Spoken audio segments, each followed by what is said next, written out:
Hello, good morning, ma'am. I am Mr. Takamba, 48 years old, single parent, and have 2 kids.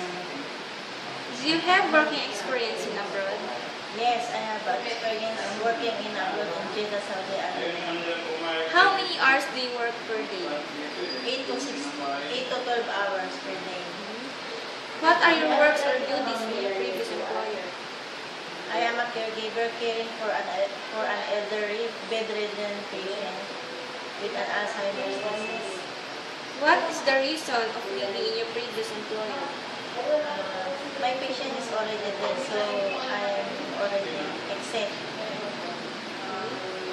Do you have an experience in taking care of newborn baby? Yes, I am. Do you know how to bat a baby? Yes. Can you please tell me the steps on batting a baby? When you bat a baby, you should be prepare first the bat supplies like mild soap, towels, clothes, diaper, and then warm water in a tub.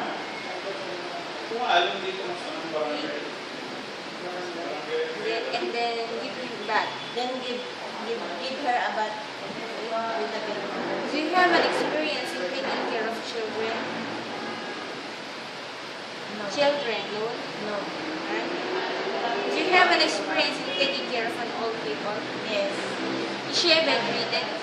Yes, she is a bedridden. What is your routine in taking care of the old people? When you're taking care of an old patient, you should be take him a bath, giving medicine, giving food, prepare the food every day with vital signs and changing the clothes, bed linen, and cleaning the patient. Okay, very good. What is your preferences of working in Hong Kong? I want to earn money to support my kids. What work do you want in Hong Kong? What about caring of baby? Yes. Yes, I will take How about children? Yes, I will. If elderly, Yes, I will. disabled, Yes.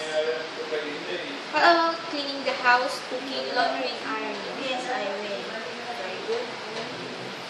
Do you have relatives in Hong Kong? I have a friend there. I have no relatives in Hong Kong, but I have a friend. Okay. Are you willing to finish your contract? Yes, I will. Can you sing an English song for us? I cannot sing English song, but I will try to sing like twinkle twinkle little star, I wonder what you are. That's all, ma'am. But I will try to sing.